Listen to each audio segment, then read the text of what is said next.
अभी फील्ड पे, उसके बाद भी फील होता है कभी कभी कि घूमने फिरने का उतना टाइम नहीं मिलता। आप छुट्टी लेकर ही आते हो तब आप घर आ पाते हो, और फिर मैं ट्रेनिंग में हूँ तो शायद मुझे इजीली घर आना मेरे लिए पॉसिबल है, अदरवाइज उतना पॉसिबल भी नहीं होता है। पर्सनल लाइफ थोड़ी सी सफर करती है। व्हेन यू गेट मैरिड तो आपके पार्टनर और आप कभी साथ में पोस्टेड नहीं होते हो, स्पेशली क्योंकि आप मूव करते रहते हो, ट्रांसफर होते रहते हो, तो वो चीजें हैं। बट जो कुछ आपको करने को मिल रहा है, जो सर्विस आपको, और सर्विस में आपको कई सारे पर्सनल अलाउंसेस भी तो हैं जो आपको हेल्प करते हैं इन सारे चैलेंजेस को ओवरकम करने में। It's a conscious decision. जब आपने डिसाइड किया that you want to be an IAS, तो you should not complain about these things. सबको पता होता है कि हम कहाँ जा रहे हैं। हाँ जी, बोलिए, please take the last question. हाँ,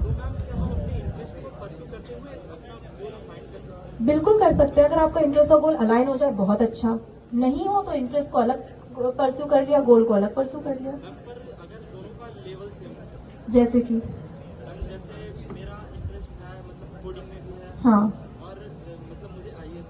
तो ऐसे बहुत सारे लोग हैं जो सर्विसेज में आते हैं, they are very good coders, और उन्होंने बहुत अच्छे प्लेटफॉर्म्स भी डेवलप किए हैं, बहुत अच्छे डैशबोर्ड्स, बहुत अच्छे मॉनिटरिंग मैकेनिज्म्स। तो ऐसे लोग हैं।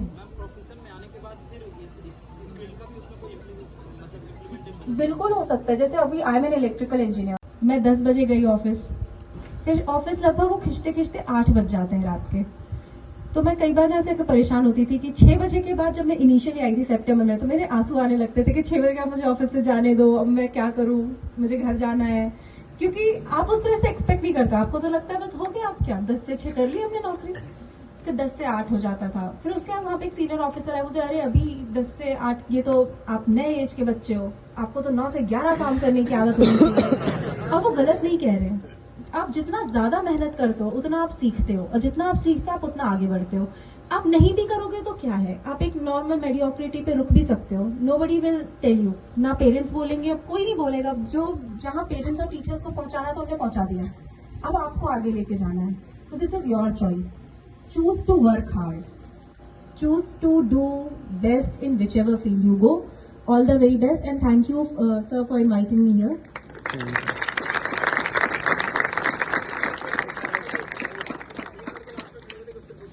हाँ, लास्ट 3 मिनट क्वेश्चन पूछे। हाँ, पूछिए पूछिए।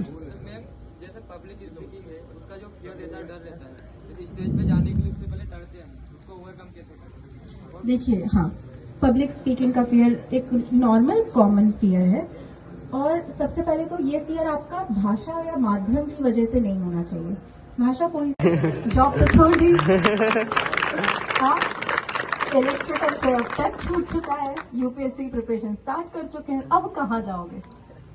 अब तो यही है कि बस प्रॉब्लम है कि मन नहीं लग रहा, टफ लग रहा है। सोल्यूशन एक है, पढ़ना पड़ेगा। अब चाहे 1 घंटे के ब्रेक से पढ़ो, चाहे 1 दिन के ब्रेक से पढ़ो, 1 हफ्ते के ब्रेक से पढ़ो, पढ़ना ही है, ऑप्शन दूसरा नहीं है ना। तो यही है, टफ फेस को ओवरकम करने का यही तरीका है कि देखो करना हमको यही है, अब हम खुशी से करें, एंथुजियाज्म से करें, हम ये करके रहेंगे, तो चाहे वो किसी भी एग्जाम में हो, किसी भी सिचुएशन में क्यों ना हो।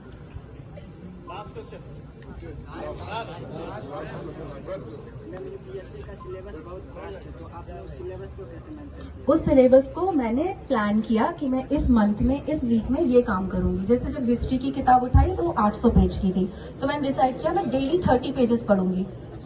ठीक है, एक बुक ऐसा नहीं साल भर एक ही बुक पढ़ रहे, डेली 30 पेजेस पढ़ूंगी, 1 महीने में उसको खत्म कर दूंगी और फिर रिविजन करूंगी। ऐसे पूरे सिलेबस को आप टुकड़ों में तोड़ दीजिए। अरे इंजीनियरिंग का सिलेबस भी तो कितना बड़ा होता है, 4 साल। ये मेरा मोटिवेटिंग फैक्टर था। आपका कुछ बैकअप प्लान था कि अगर यूपीएससी नहीं हुआ तो उसके बाद क्या करना? हाँ, तो उसके बाद यही था कि वापस से गेट की तैयारी और कोई पीएसयू या फिर हायर एजुकेशन, एमटेक वगैरह।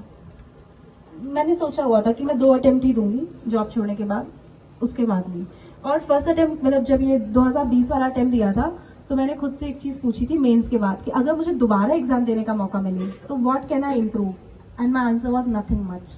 जब अब बेस्ट दे दिया, जब बेस्ट दे दिया, उसके बाद जो भी रिजल्ट है उसको एक्सेप्ट कर लेना चाहिए, क्योंकि this is not the end. आप देखोगे लोग यूपीएससी की जॉब भी छोड़ देते हैं टू बिकम एकेडमिशियंस। तो definitely, and what ever your concerns are, जो भी आपको लगता भी है, director sir is such an approachable person, he is always there for you. आप हमेशा उनको रीच आउट कर सकते हैं। इतनी बड़ी फैकल्टी मेंबर्स की यहाँ पे टीम है, उनको रीच आउट कर सकते हैं। Just don't sit back, keep bustling, काम करते रहो, मेहनत करते रहो and keep X-linked. Thank you so much for having me, all the very best, thank you. जज कर रहे होंगे शायद, क्या सोचेंगे हमारे बारे में, उस डर को छोड़ के आज आप कॉलेज में हो, आप ही के सब साथ के लोग हैं। 4 साल बाद जब ग्रेजुएट हो जाओगे कोई याद नहीं रखेगा कि स्टेज पे क्या बोला था, तो छोटी छोटी स्पीचेस देना शुरू करिए। आज यहाँ पे इतने बच्चों ने जो होस्ट किया, इतने अच्छे से उन्होंने बोला, तो ऐसे छोटे छोटे एफर्ट्स डालिए, वो चला जाता है fear over time.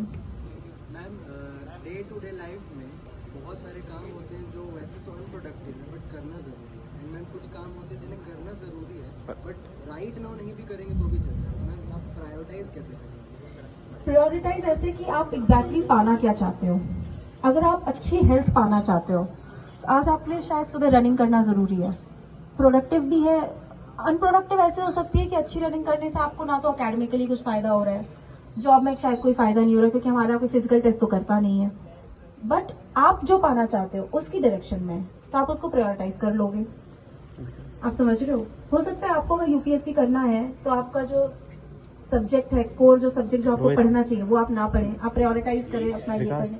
So basically it's all about where you want to reach. आप जहां पहुंचना चाहते हो उस हिसाब से अपनी चीजों को प्रायोरिटाइज करिए। मैम, कोई काम है जो आपके गोल्स से लाइन नहीं है? जैसे कि सपोज मैं मेनी मेनी अपॉर्चुनिटीज।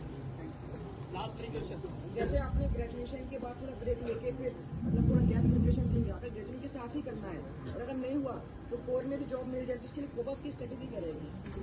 अगर मैं आपकी जगह होती और ये मेरा प्लान होता तो मैं अपना खुद का जो सब्जेक्ट है ग्रेजुएशन का वो बहुत स्ट्रांग रखती, कॉलेज का रिजल्ट अच्छा रखती, नॉलेज अच्छा रखती, और पैरेलल जो एग्जाम्स हैं जैसे गेट है, इंजीनियरिंग सर्विसेज है, इस तरीके की चीजों को अपनी नजर में रखती, और पैरेलली मैं यूपीएससी का भी करती हूँ। ऐसे लोग हैं जिन्होंने किया है कि उन्होंने इंजीनियरिंग सर्विसेज में थे फिर आईएएस में आए, या दोनों साथ में भी निकाला है, ऐसे लोग हैं। फर्स्ट अटेम्प्ट नहीं होता है तो उसके लिए कोप अप करने के लिए कि हमारे पास दो जॉब भी रहेगी, उनकी दोनों पैरेलल। एक तो प्लेसमेंट का भी एक ऑप्शन है, ठीक है, एक ऑप्शन तो प्लेसमेंट का है, और प्लेसमेंट वैसे भी फाइनल ईयर के लास्ट जब तक एग्जाम नहीं हो जाती तब तक ज्वाइनिंग आएगी नहीं, और एग्जाम यूपीएससी का तभी कहीं होगा, तो तब तक तो टाइम रहेगा ही। नहीं दी हो तो फिर ये खुद से पूछना कि क्यों नहीं हुआ। अगर लगता है कि मेहनत में कमी थी और मेहनत करोगे तो